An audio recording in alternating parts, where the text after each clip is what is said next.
大家好，我是议员。这一次960跟1034的 KVK 呢，其实我在直播的时候有收到一些观众的留言，还看到一些其他的主播或者是玩家提到这一场 KVK 还有关于960的事情。那我觉得有一些部分我们是可以讨论一下的。那最大的问题呢，就是960这个王国完全是付费而获胜的，简称的说就是 Pay to Win。那无可否认的，960确实是有氪金去拿到更好的军器、更好的装备、更好的水晶科技。但是我不认为他们这一次会获胜这一场 KVK 呢，完全是靠钱的问题。那为什么我会这样子说呢？我们就根据这一场 KVK 大家的表现来进行推论。我们从一开始先说起，那各位也知道1034跟2268他们在一开始的时候就建立了很多要塞，这些要塞就是拖延960的时间，不想要让960拿到更多的门口。大家也看到这个计划其实是实行了，虽然这个做法很恶心，但是也是计划成功了。而且这个时候1034跟2268他们之前就有说过了，他们要储存更多的资源加速为了皇庭而打，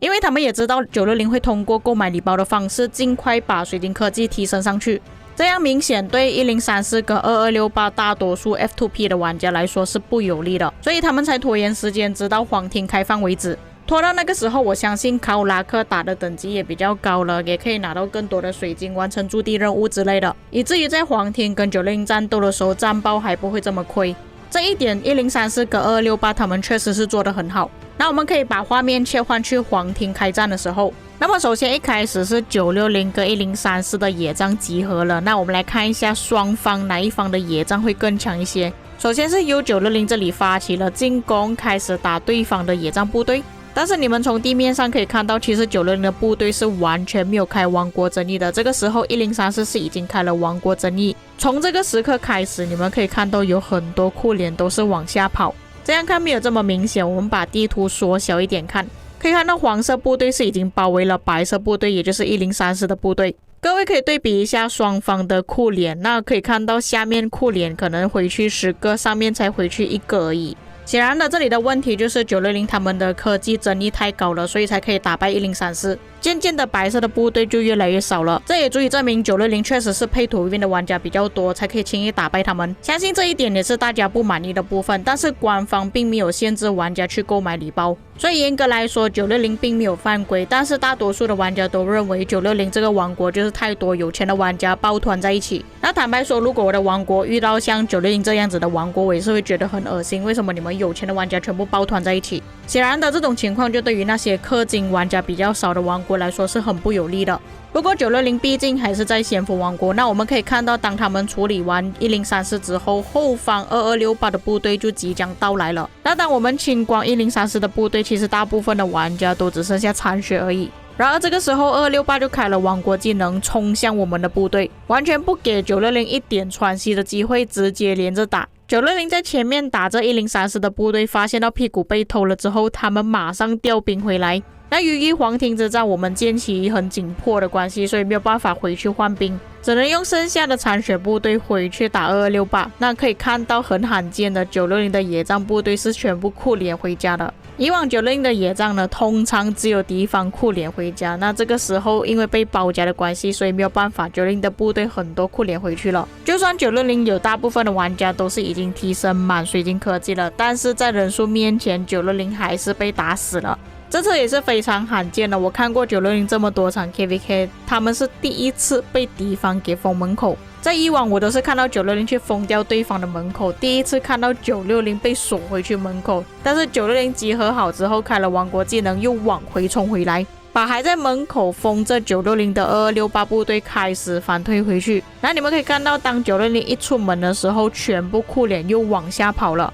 所以这里也是告诉各位，就算960的玩家大多数都是满科技，就算是有氪金的情况都好，还是一样会被人数压制。但是同等的数量，甚至是对方数量比较多一点点的情况下，960还是可以推得过去。那假设当天皇庭开放的时候，2268、1034还有2891他们这3个王国，甚至更多的包括1875之类的，他们配合这样子一直压制着960的话，我认为他们是有机会可以胜利这一场 KVK 的。但是我现在就要提到重点了，为什么这一场 KVK 1034并不是胜利的那一方？不过我还是建议各位，你们可以先去看我之前的影片解说，才来看我这个影片会比较好。比较容易了解这场 KVK 的黄庭之战到底发生什么事情。那你们可以看到，其实在一开始960拥有的领土是真的很少，因为他们能够出去的门口比较少的关系，所以没有办法拿到更多的领土。再加上1034跟他的盟友一直用野战压制着960，其实他们只要持续下去就可以获得胜利了。优先把960的领土给清除掉，再处理960的盟友。那如果觉得960太强了没有办法处理的话，也可以优先处理掉2377跟1671。但是后来的事情你们也知道了，1034最大的问题就是在不到24小时之内旗帜就完全消失了。其实第一天打仗的时候，我相信大多数的玩家都是可以打到天亮了。那这里也是有一些玩家的说法，是因为960有用代打。但是我老实说，第一天就算我没有打得特别久，因为我第二天要去医院，我打了8个小时多左右，但是在开关卡的4个小时到6个小时之后，基本上就没有看到什么1034的玩家了。也就是说到那个时候还是我自己本人在玩着这个游戏。假设是持续好几天，你还可以说是代打的问题，但是只是第一天而已，你怎么可以说是代打的问题呢？并且在前面已经说过了，他们在关卡5不跟我们战斗，就是为了要储存更多的资源，加速为了黄庭之战而打。为什么1034没有办法坚持到24小时呢？到这里可能有一些玩家就会说，960的野战太强了，他们一直围殴旗帜，他们机械也是很强，所以1034没有办法打得过960是很正常的。但是2268又是什么原因呢？为什么他们可以阻止960，甚至960都不想要去拆他们的旗帜？那么这里就给大家看一下2268的旗帜变化。那各位要清楚，2268在这张地图里面的数据是最糟糕的，但是他们直到我们黄庭即将要打完结束为止，他们拥有的旗帜还是在1034那边最多的。我相信2268的通知玩家应该没有这么多，甚至他们的代打玩家可能也没有这么多。但如果你们有参与这场 KVK 的话，其实可以发现到2268的驻防是真的可以顶很久，甚至有好几份报告都是打超过半个小时以上。尽管报告是真的特别亏损，他们依然还是坚守自己的旗帜。我认为这一点就是2268跟1034不同之处，所以我才一直强调2268在这一场 KVK 表现是真的很好。还有就是1034的计划问题，那我之前有说过，其实1034他们应该要去帮队友野战，压制这野战，让盟友去建更多的旗帜，这个也是不错的方法。然而他们选择去烧要塞，并不是说这个方法不可行，而是要花太多时间了，而且效率并不高。不过我也是可以理解1034为什么不要跟960野战，跟960野战无非就是用鸡蛋撞石头，根本是没有办法打得过的。不过在前面关卡的时候我就已经说过了，其实他们只要配合野战是可以打得过960的野战部队，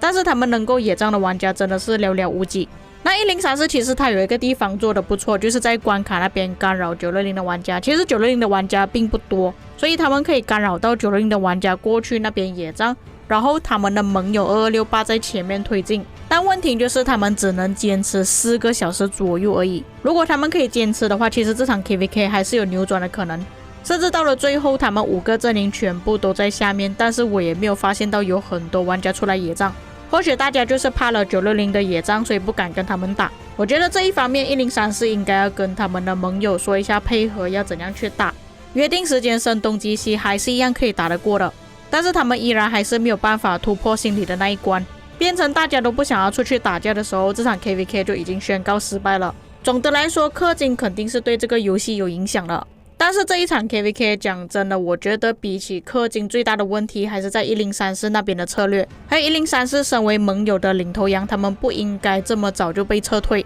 会很严重影响士气。大家都会觉得1034都没有办法去抵抗960，那我们要怎么去抵抗？或者是换个方面来说，假设1034是已经把960给消灭掉了，你们认为1671跟2377的士气会不会降低呢？虽然这个游戏受到氪金量的影响，但是影响再大你也只能出到7队队伍。或者拿近期的 KVK 来做比较吧，2489的那一场 KVK，2489这个网国氪金量也是不低的，里面还有包括88河粉 Arvix 这些不少的大佬账号全部都在这个王国里面。也可以看到他们一开始也是直接碾压对方的部队，甚至2489在很多个区域打的时间都不超过1天就已经结束了。黄庭开放的时候也是在很短的时间内霸占整个黄庭，但是最后他们输了，为什么？就是策略的问题。还有就是1188他们队伍的坚持力，他们的盟友配合，就算是一开始2010、1979、2341他们是已经被锁厕所了，还是想办法突破。